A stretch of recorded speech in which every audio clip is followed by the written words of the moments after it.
ஆழி நான் விழுந்தால்.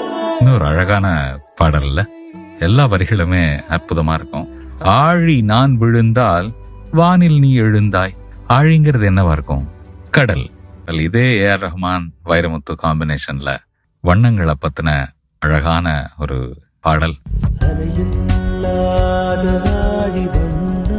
இவ்வளவு அழகான சொல்லல ஆழி. இந்த உலகத்துல கிட்டத்தட்ட 70% கடல் தான் இருக்கு. கடல் சூழ்ந்த உலகுதான் ஆழி சூழ் உலகுன்னு சொல்றோம். இது கம்பராமாயணத்துல ஒரு சீன்ல வரும். அந்த வாலியும் சுக்ரீவனும் சண்டை போட்டுப்பாங்க. குன்றொடு குன்று ஒத்தனர், அதாவது குன்றுனா மலை இல்லையா, 2 மலை மோதிக்கிற மாதிரி இருக்கு. சுக்ரீவனும் வாலியும் ரொம்ப பெரிய உருவத்துல இருக்காங்க 2 பேரும். கோளறி கொற்றவல் ஏறு ஒன்றோடு சென்று ஒன்று எதிர் உற்றனவேயும் ஒத்தார்.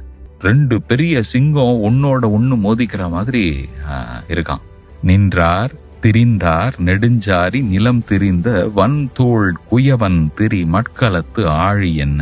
இந்த மண் பாத்திரம் எல்லாம் செய்வாங்க பாத்துறீங்களா, அது எப்படி சுத்துமோ, அதுவும் சாதாரணமான ஒரு குயவன் இல்ல. அவன் வன்தோள் குயவன், பயங்கர ஸ்ட்ரென்த் இருக்கிற ஒரு ஆள். அவன் சுத்தி விட்டா எப்படி சுத்தும், அது மாதிரி இவங்க சுத்தி சுத்தி வராங்க.